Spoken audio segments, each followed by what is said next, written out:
13절 말씀입니다.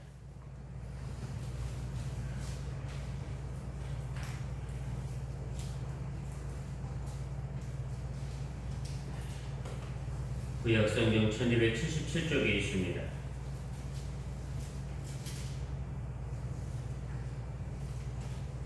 하나님의 말씀을 봉독하겠습니다. 사마리아의 산에 있는 바산의 암소들아, 이 말을 들으라. 너희는 힘없는 자를 학대하며 가난한 자를 압제하며 가장에게 이르기를 술을 가져다가 우리로 마시게 하라 하는도다. 주 여호와께서 자기의 거룩함을 두고 맹세하시되 때가 너희에게 이를지라. 사람이 갈고리로 너희를 끌어가며 낚시로 너희의 남은 자들도 그리하리라. 너희가 성 무너진 데를 통하여 각기 앞으로 바로 나가서 가로문에 던져지리라. 여호와의 말씀이니라. 너희는 베델에 가서 범죄하며 길갈에 가서 죄를 더하며 아침마다 너희 희생을 3일마다 너희 11조를 드리며 누룩놓은 것을 불살라 순제로 드리며 낙한 죄를 소리내어 선포하려무나. 이스라엘 자손들아, 이것이 너희가 기뻐하는 바니라. 주 여호와의 말씀이니라.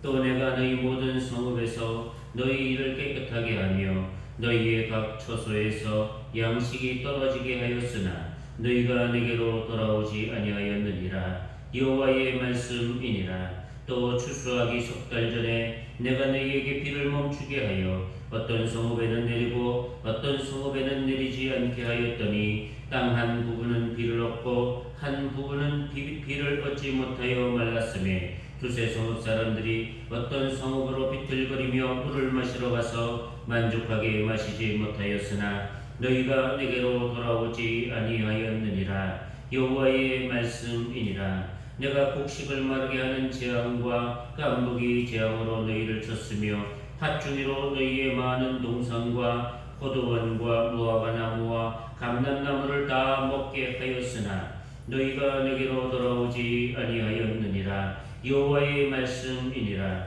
내가 너희 중에 전염병 번역기를 애굽에서 한 것처럼 하였으며 칼로 너희 청년들을 죽였으며 너희 말들을 노약하게 하며 너희 진영의 악취로 코를 찌르게 하였으나 너희가 내게로 돌아오지 아니하였느니라. 여호와의 말씀이니라. 내가 너희 중에 성읍 무너뜨리기를 하나님인 내가 소돔과 고모라를 무너뜨림같이 하였으므로 너희가 불붙는 가운데서 빼낸 나무 조각같이 되었으나 너희가 내게로 돌아오지 아니하였느니라. 여호와의 말씀이니라. 그러므로 이스라엘아, 내가 이와 같이 내게 행하리라. 내가 이것을 내게 행하리니 이스라엘아, 내 하나님 만나기를 준비하라. 보라, 산들을 지으며 바람을 청조하며 자기 뜻을 사람에게 보이며 악춤을 어둡게 하며 땅의 높은 데를 밟는 이는 그의 이름이 만군의 하나님 여호와시니라. 아멘. 오늘도 하나님께 기쁜 마음으로 예배로 나온 사랑하는 성도님들 위해 하나님의 예배에서 은혜와 은총이 충만하기를 주님의 이름으로 축복합니다. 우리 옆사람 축복하겠습니다. 하나님의 은혜와 사랑이 함께하길 바랍니다. 한 번 더 축복하죠. 잘못된 길로 가는 것이 아니라 바른 길로 걷는 사람 되길 바랍니다. 잘못된 길로 가는 것이 아니라 바른 길로 가시기 바랍니다. 아멘. 예수님이 태어나셨던 베들레헴 동네에서 약 8km 남쪽으로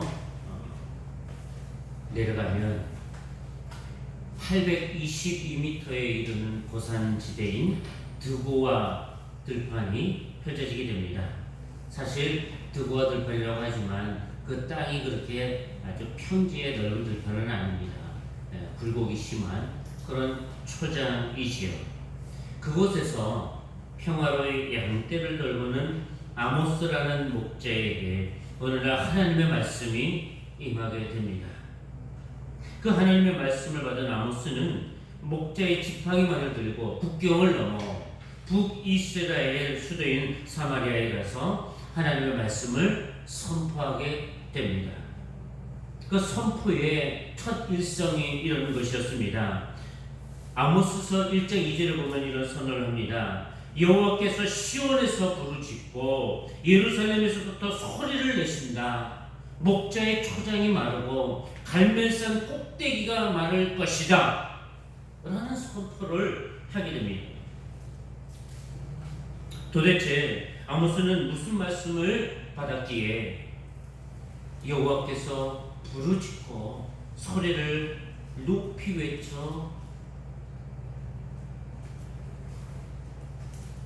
부르짖는다고 말하는 것일까요? 우리가 잘 알듯이 이스라엘은 남과 북으로 분단되어 나누어져 있었습니다. 우리나라와 비슷하죠. 근데 드고아라고 하는 것은 남쪽에 있는, 우리나라로 보면 밀양쯤 되는 그런 위치에 속하는 거예요. 드고아라는 것이. 근데 거기서 양떼를 치는 목자에게 하나님의 말씀이 임한 겁니다. 근데 이 아모스의 선언이 뭐예요? 갈멜산 꼭대기가 마를 거라고 선포하잖아요. 근데 여기 갈멜산은 지금 우리나라로 보면 저 북쪽에 백두산과 같은 거예요.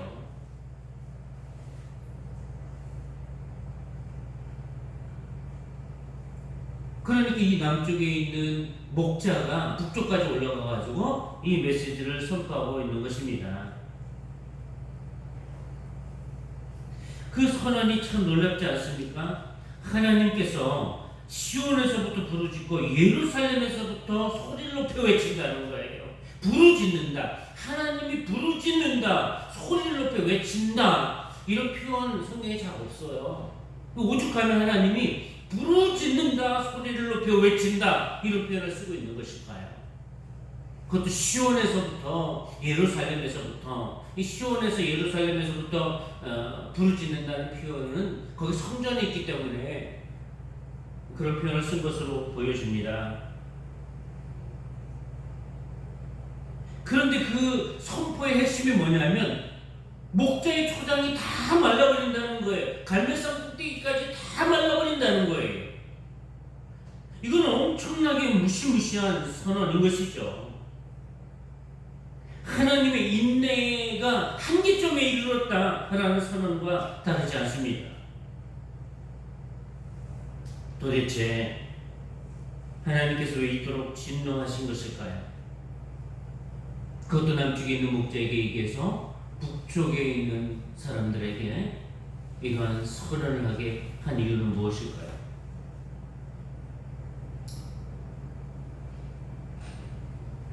어찌 보면 하나님께서 이 하나님의 답답한 마음을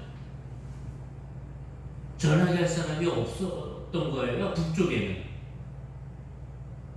그러니까 남쪽에 그래도 하나님의 말씀을 가서 제대로 대변할 만한 사람이 그 드고아에서 양떼를 치는 목자, 아주 신실했던 것 같아요. 하나님 앞에서 그 목자를 들어서 가서 선포하게 하는 것입니다.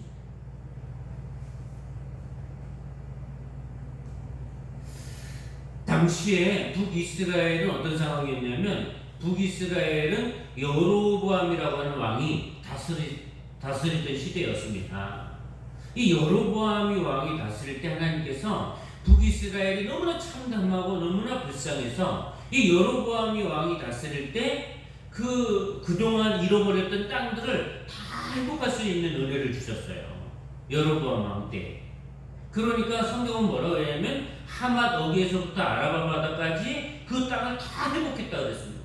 그 하나님이 정말 큰 은혜를 베푼 거죠. 이 여로보암 왕 때. 그런데 지금 그 나라에 가가지고 이런 심각한 선언을 하라고 하는 거예요.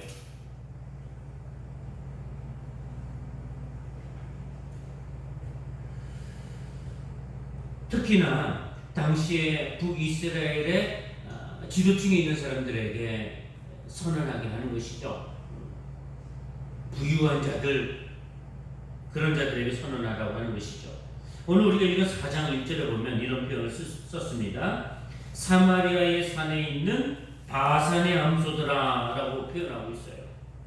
사마리아 산에 있는 바산의 암소들. 아니 암소들에게 말할 일이 뭐가 있어요? 이거는 비유적으로 얘기하는 거예요. 당시의 지도층들이 그 바산의 암소들과 같다는 거예요. 그 바산의 암소들은 당시에 굉장히 풍성한 꼴을 먹었기 때문에 마치 임신한 소들처럼 참 배가 아주 부풀어 올랐어요.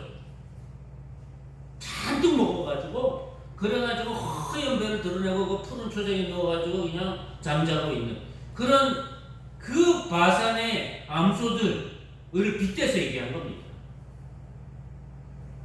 누가 그 바산의 암소들과 같다는 얘기예요? 당시에 북이스라엘의 지도층에 있는 사람들이 그랬다는 것입니다.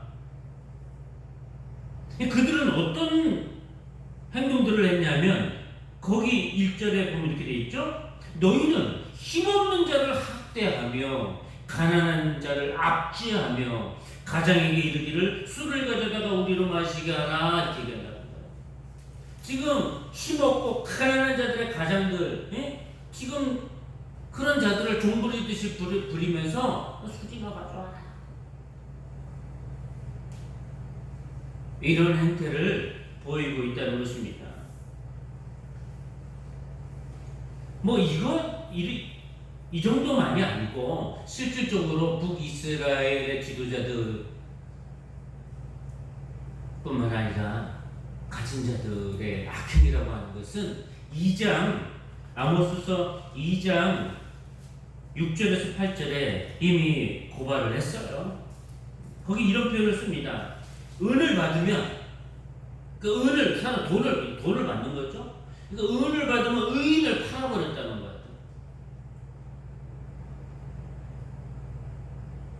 또 신 한 켤레 값이 얼마 하겠습니까? 신 한 켤레 값 뭐 한 비싼 거야 뭐 10만 원까지 하겠지만 요즘도 신 한 켤레 값이 뭐 싸게 사면 1, 2만 원에서 사잖아요. 그러니까 신 한 켤레 값으로 가난한 자를 팔아버렸다는 거야. 그러니까 이 가난한 자의 값어치가 신 한 켤레 값밖에 안 되는 그런 그러니까 노예만도 못하는 그런 취급을 하는 거야 사실은. 그렇게 팔아버렸다는 거예요. 힘없는 자의 머리를 발로 밟아버렸다는 거예요. 연약한 자의 길을 굽게 했다는 거예요. 아버지와 아들이 한 여인에게 들어갔다는 거예요. 그러니까 성적으로 굉장히 문란한 상황을 얘기해주고 있지 않습니까? 여호와의 거룩한 이름을 더럽혔고 저당 잡은 정말 한 끼를 해결하지 못해가지고 겉옷을 저당 잡혔는데 그 저당 잡은 옷을 깔고 누워가지고 포도주를 마시면서 낄낄거린다 이런 얘기예요. 나시린으로 소원된 사람이 있는데 그 사람들이 금해야 될 것들이 있잖아요. 근데 그 나시린들이 억지로 포도주를 마시라는 거예요. 네가 포도주를 마시면 엽전 하나라도 주겠노라 뭐 이렇게 했겠죠. 그러니까 그가 하나님 앞에서 구별되게 나시린으로 살고 있는 자들에게 포도주를 마시게 했다는 거예요. 선지자가 이러면 안 된다고 예언을 하면 선지자들이 예언을 못하도록 막아버렸다는 거예요. 이런 북이스라엘에게 출구가 있습니까? 답이 있습니까? 없는 거예요. 그리고 베델에 가서 범죄한다는 거예요. 오늘 성경에도 얘기하죠. 4절에 보면 너희는 베델에 가서 범죄하며 베델에 가서 범죄한다는 얘기는 이 대표적으로 베델과 단에 이 북이스라엘 사람들이 세운 게 뭐냐면 금송아지예요. 거기 가서 우상을 섬기고 앉아있다 이런 얘기. 길갈에 가서 죄를 더했다. 길갈에는 뭐 제단이 또 있었던 것 같아요. 거기 가서 죄를 더했는데 죄를 이렇게 더했다는 거야. 아침마다 너희 희생을 드리고 3일마다 너희 11조를 드리고 누룩 넣은 것을 불살라 수은제를 드리고 낙헌제를 소리내어 선포하려구나. 아니 근데 이게 뭐 문제인가? 희생을 드리는데 제사를 드리는데 11조를 드리고 말이지 이런저런 감사제사를 드리는데 그게 뭐 심각한 문제인가? 이렇게 생각할 수 있잖아요.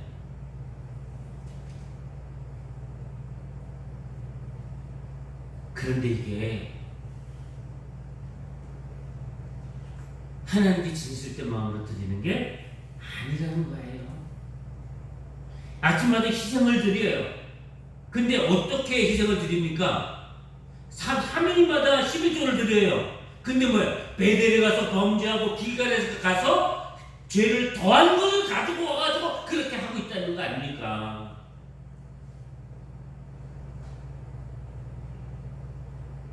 그러니까 가난한 자식을 착취해 갖고 와가지고 그걸 들고 와서 낄낄거리면서 하나님께 희생을 드린다고 하는 거야. 와가지고 뭐 3일이 몰다하고 뭔가 착취했는지 3일이 몰다하고 11조를 드리는 거야. 정당한 방법으로 얻은 게 아니라 이런 얘기예요. 그러면서 하나님이 은혜를 주셨다 이렇게 얘기를 해요. 그 수은제라는 게 보답할 숫자를 쓴 거예요. 보답할 숫자, 은혜, 은자. 그 은혜에 보답하는 제사를 드리는 게 수은제예요, 그게. 그러니까 자기들은 착취해가지고 이 폭력을 취했는데 이게 하나님의 은혜를 베풀었다 이런 제사를 드리는 거예요. 낙헌드리면 즐겁고 기쁜 마음으로 또 막 드리는 거죠. 이런 일을 밥 먹듯이 하고 있는 거예요. 아니 뭐 수입이 그렇게 많아 3일마다 11조를 드립니까?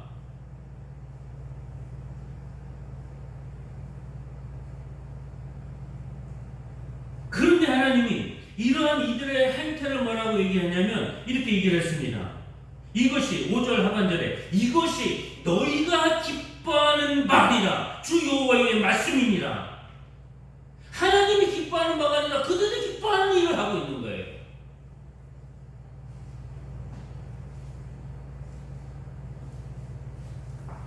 여러분 마치 이런 거 같은 거야. 12명의 자식이 있어. 12명이. 한 부모에게 12명의 자식이 있어. 근데 그 12명의 자식이 부모님께 이렇게 생신이라고 음식을 차려드린다고 했는데 3명의 자식만 왔어. 그래가지고 생신 축하드린다고 감사하다고 뭐 우리를 낳아주고 또 이렇게 재산도 물려줘서 감사하다고 그렇게 생일 축하를 해줘요. 근데 이 3명만 와가지고 그래. 왜? 7명 걸 다 빼앗고 와서 그렇게 하는 거야.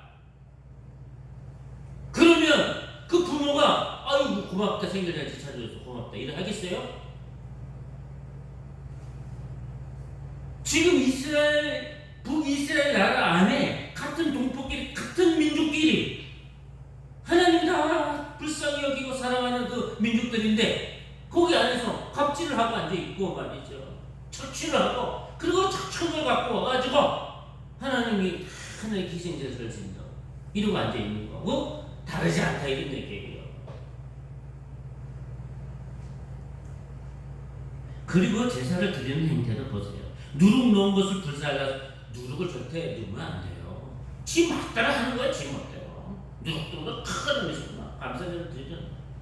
여기 낙헌제를 소리내어 선포하려구나.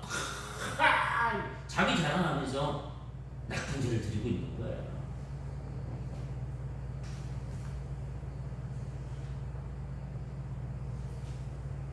결국 하나님은 없고 자기 만족, 자기 도취에 빠져 제사를 드리고 있는 거야. 자기 위안이야. 자기들이 기뻐하는 제사를 드리고 있는 거예요. 문제의 심각성이 여기에 있는 것이죠. 그러니 이게 지도층에 있는 사람들만 있는 그런 거 아니라 이스라엘 백성 다 그것도 답습하는 거예요.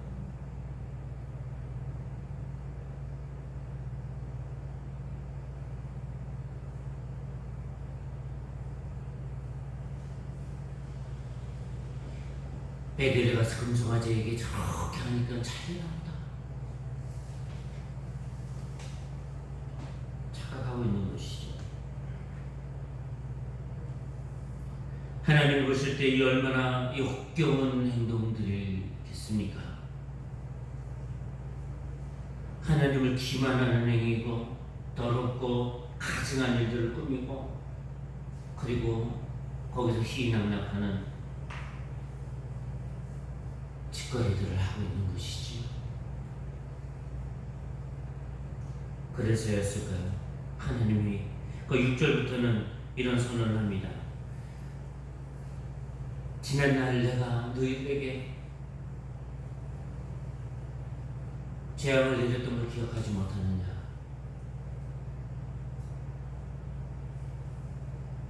내가 모든 성읍에서 너희 일을 깨끗하게 한 적이 있다는 거예요. 깨끗하게 했다는 얘기는 뭐냐면 먹을 것이 없어서. 각 처소에서 양식이 떨어지게 한 적이 있지 않았냐? 그런데 그때에도 너희들이 내게로 돌아오지 않았다는 거예요. 내가 비를 멈추게 하고 두세 성읍에서 사람들이 도저히 물을 구할 곳이 없어가지고 어떤 성읍으로 가가지고 물을 좀 달라고 하는데 거기 가가지고 물을 얻어 마시는 물조차도 흡족하게 마시지 못할 정도로 내가 그렇게 한 적이 있지 않냐. 그런데도 너희가 내게로 돌아오지 않았다고 고발하고 있는 겁니다. 곡식을 마르게 하기도 하고 깐부기는 뭐 곰팡이 같은 재앙이에요. 깐부기 재앙으로 치고 팥중이 재앙으로 쳤다. 뭐 메뚜기 같은 종류예요. 이런 재앙으로 쳐서 너희들 곡식을 다 먹어버리게 했는데도 그래도 너희가 내게로 돌아오지 않았다는 거예요. 전염병을 보내보기도 하고 전쟁을 통해서 그 나라가 엉망진창이 되게 만들고 그 진영이 악취로 진동하게 만든 적이 있지 않냐? 그래도 너희가 내게로 돌아오지 않았다는 거예요. 너희 성을 무너뜨리기를 소돔과 고모라가 무너지는 것처럼 내가 무너뜨려 본 적도 있다는 거예요. 그래도 너희가 내게로 돌아오지 않았다는 거예요. 너희들이 어찌 이렇게 완고하냐? 어찌 이렇게 깨달음이 없느냐? 라는 하나님의 절규인 거예요. 그래서 아모스 선지자가 처음 일성이 뭡니까? 여호와께서 시온에서부터 부르짖는다는 거예요. 예루살렘에서부터 소리 높여 외치고 있다는 거예요. 어찌 너희들이 이러냐? 그 외치고 있는 거예요. 아모스 선지자가 그 외침을 외치고 있는 거예요.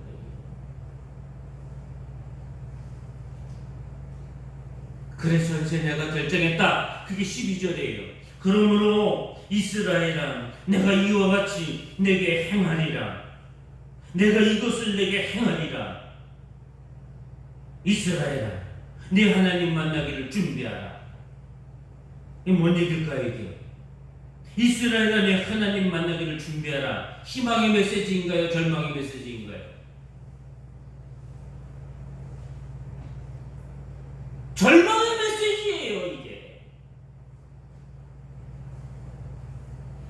왜요? 그 앞에 이렇게 얘기했잖아요. 내가 이와 같이 내게 행하리라. 지금까지 너희들에게 내렸던 재앙을 다시 내리는데 아주 참담하게 내리겠노라. 이제 끝내버리겠노라. 라고 하는 선포인 거예요. 내 이와 같이 할 거다. 그러니 준비해라. 나를 만날 준비를 해라. 심판의 하나님을 만날 준비를 해라. 라고 얘기하고 있는 거예요. 난 산을 지었다. 바람을 창조했다. 응? 내 뜻을 사람에게 반드시 보인다. 아침을 어둡게 한다. 땅이 높은 데를 다 밟아버린다. 여호와, 만군의 하나님 여호와다. 라고 선포한 거예요.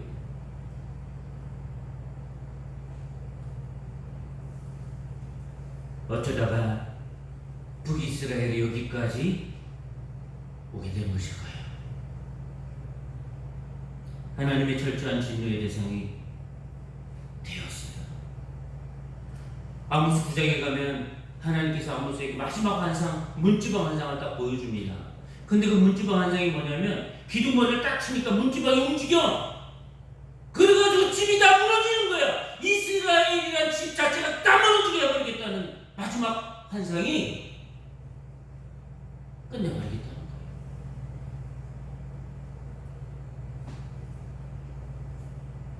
그래서 아모스가 처절하게 지금 외치고 있는 것이죠. 그런데 이러한 아모스 선지자의 외침이 북이스라엘 사람들에게는 어떻게 들릴까요? 공허한 메아리로 들리는 거예요. 왜요?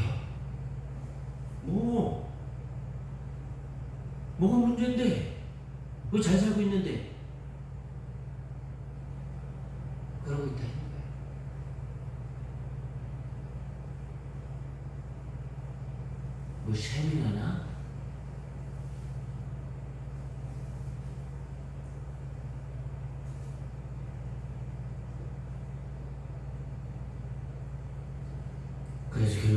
북이스라엘은 멸망에 비탈려 내리닫기 시작하고, 그리고 역사는 북이스라엘이 완전히 흔적도 없이 망해버렸다고 우리에게 소개하죠. 아수르라고 하는 제국에 의해 북이스라엘은 사흘에 망해버립니다.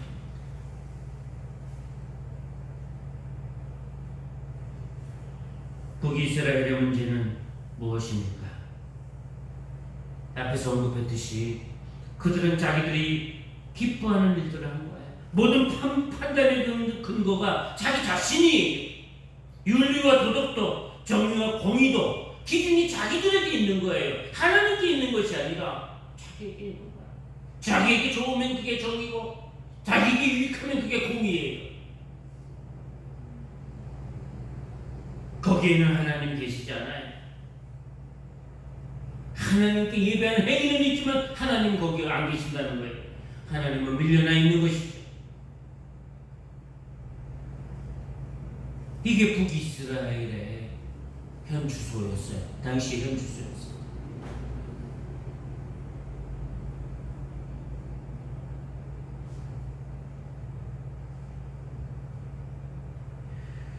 이런 아모스 선지자의 외침이 오늘 우리에게는 어떤 음성으로 들립니까? 우리는 어디까지 와 있습니까? 시대를 뛰어넘어 오늘 우리에게 주시는 교훈이 되어야 하는 것입니다. 세상, 오늘날 우리나라 지도층도 악한 모습이 너무 많아요. 정의와 공의를 실천해야 할 검찰의 어두운 면이 속속 드러나고 있지 않습니까? 실제로 검찰이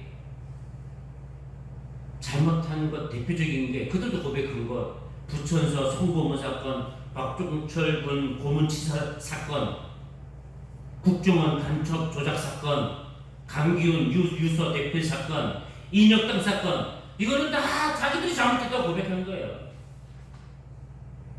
그 중에서 인혁당 사건은 사법 역사상 가장 암흑의 날로 소개되고 있지 않습니까?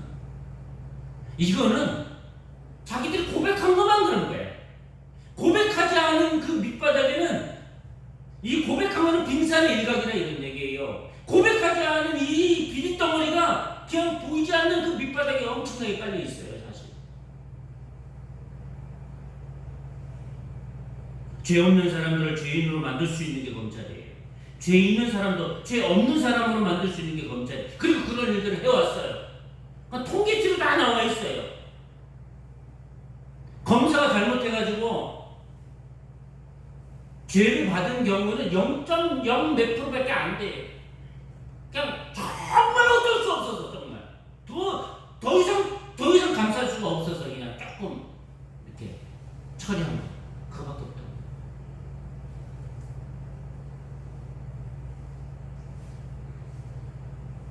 참으로 암울하고 어두운 일들이 많이 있습니다. 이것이 검찰만의 문제인가요? 아닙니다. 오늘날 기독교가 생명력을 잃어가고 있지 않습니까? 지도층에 있는 사람들이 계속해서 욕을 먹고 있지 않습니까?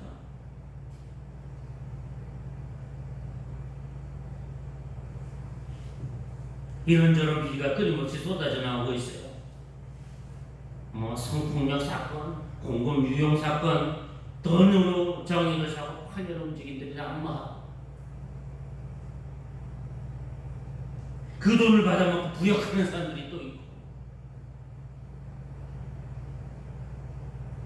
참으로 슬픈 일이에요. 우픈 일입니다.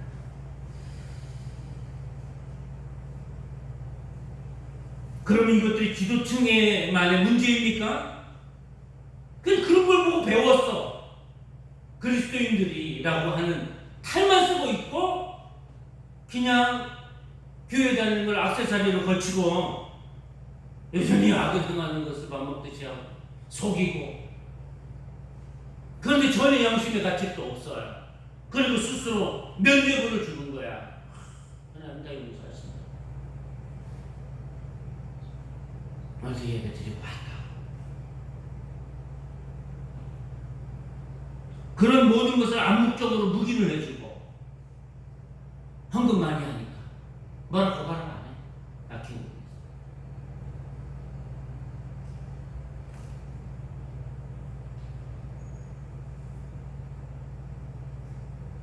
당시에 수많은 거짓 선지자들이 거기에 동조했다 이런 얘기.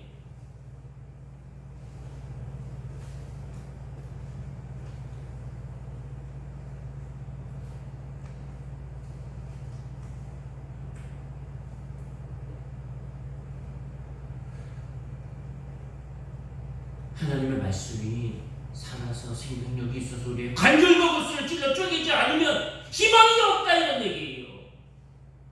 우리 영혼의 관절과骨을 찔러 쪼개서 내가 여기서 돌이켜야 되겠구나. 결단하지 않으면 희망이 있습니까? 아모스 같은 선지자가 이 시대에 나타날 수도 있다는 것을 알아야 된다 이런 얘기예요. 아모스 선지자가 끊임없이 외친 게 뭡니까? 너희가 내게로 돌아오지 않았다. 내가 이렇게 했다. 5번 오늘 본문만 해도 그 얘기가 5번 언급이 됩니다. 근데 하나님이 5번 언급이 했습니까? 수없이 했다는 거예요. 수없이. 그래도 돌아오지 않았다. 하나님은 오늘 우리에게 물으십니다. 지금 이대로 좋으냐? 너희들이 내가 기뻐하는 예배를 드리고 있느냐? 너희들 스스로 기뻐하는 예배를 드리고 있느냐? 너희들의 만족의 예배를 드리고 있느냐? 내가 정말 기뻐하는 예배를 드리고 있느냐? 물으신다는 거예요. 하나님이 기뻐하는 예배는 뭡니까? 우리의 삶의 열매를 가지고 나오는 거예요.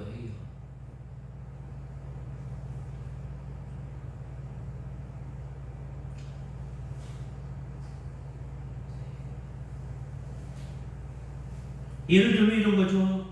이번 주에 약한 사람을 도와준 그 열매를 갖고 나오는 거예요. 누군가 외로운 사람을 위로해준 그 위로의 눈물을 안고 예배 자리에 나오는 거예요. 말씀을 읽다가 나의 죄를 깨닫고 회개했으면 그 회개의 눈물을 갖고 주님 앞에 나오는 거예요. 내가 잘못된 길을 가고 있었다는 것을 깨달았으면 내가 선한 그 흔적을 갖고 주님 앞에 나오는 거예요. 내가 끊지 못하고 멀리하지 못하던 나쁜 습관들이 있었으면 그 고리를 끄는 그 한국 조각을 갖고 주님 앞에 나오는 거예요. 이게 하나님이 기뻐하는 예배라 이런 얘기예요.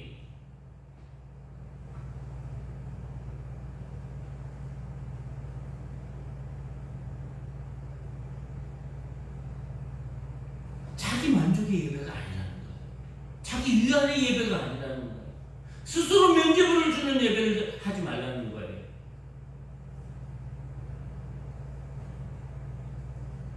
그러므로 나는 어떤 예배를 드리는지 돌아봐야 하는 것입니다. 오늘 아모스 선지자는 무시무시한 선포를 한 거예요. 하나님 만나기를 준비하라. 하는 때가 늦은 만남이 그러나 우리가 미리 깨닫고 영으로 주님을 만나길 원한다면 두려움과 공포의 하나님이 아니라 자비로우신 하나님, 은혜로우신 그 하나님을 만나게 될 줄 믿습니다. 그 하나님을 만나야 되지 않겠어요?